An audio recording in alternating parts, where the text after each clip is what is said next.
રાજ્યની સાથે આજ રોજ અંકલેશ્વરમાં પણ ધોરણ 10 અને 12 બોર્ડની પરીક્ષાનો પ્રારંભ થયો છે.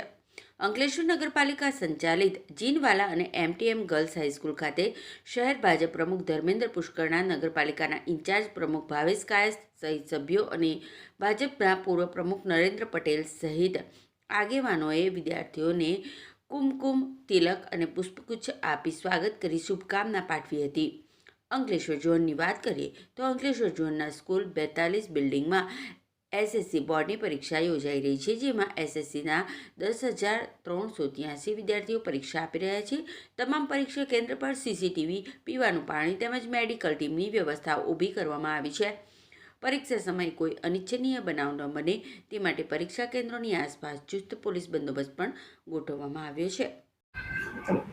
નમસ્કાર, હું મોનાલીબેન અટોદરિયા, ઝોનલ અધિકારી અંકલેશ્વર ઝોન 80. આજથી શરૂ થનાર ગુજરાત માધ્યમિક અને ઉચ્ચતર માધ્યમિક શિક્ષણ બોર્ડની જાહેર પરીક્ષા જે આજ રોજ શરૂ થયેલ છે. એમાં અંકલેશ્વર ઝોન 80માં અંદાજે 10,300 જેટલા બાળકો પરીક્ષા આપવાના છે, જેમાં 57 જેટલા દિવ્યાંગ બાળકો છે, જેના માટે પણ દરેક બિલ્ડિંગ પર સુચારું આયોજન કરવામાં આવેલું છે. ટોટલ 42 બિલ્ડિંગ પર આપણી પરીક્ષા લેવાશે. પરીક્ષા 18 માર્ચ સુધી ચાલશે. તે માટે દરેક બિલ્ડિંગ પર સરસ CCTVની વ્યવસ્થા કરી CCTVનું રેકોર્ડિંગ પણ છે લઈ રહ્યા છીએ આપણે. તેમજ ચુસ્ત પોલીસ બંદોબસ્ત તેમજ તમામ વ્યવસ્થા BGVCL સાથે પણ આ બાબતે લેટર કરી દેવામાં આવ્યા છે. તેમજ દરેક બિલ્ડિંગ પર આરોગ્યની ટીમ સરસ રીતે પહોંચી ગયેલ છે.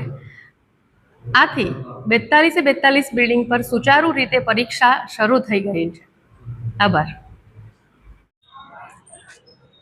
આજથી શરૂ થતી ધોરણ 10 અને 12ની બોર્ડ પરીક્ષાના નિમિત્તે અંકલેશ્વર શહેર ભાજપ દ્વારા અને નગરપાલિકાના સભ્યો દ્વારા અને પાર્ટીના હોદ્દેદારો દ્વારા જે પરીક્ષા આપનાર વિદ્યાર્થીઓને શુભેચ્છા પાઠવવામાં આવી હતી.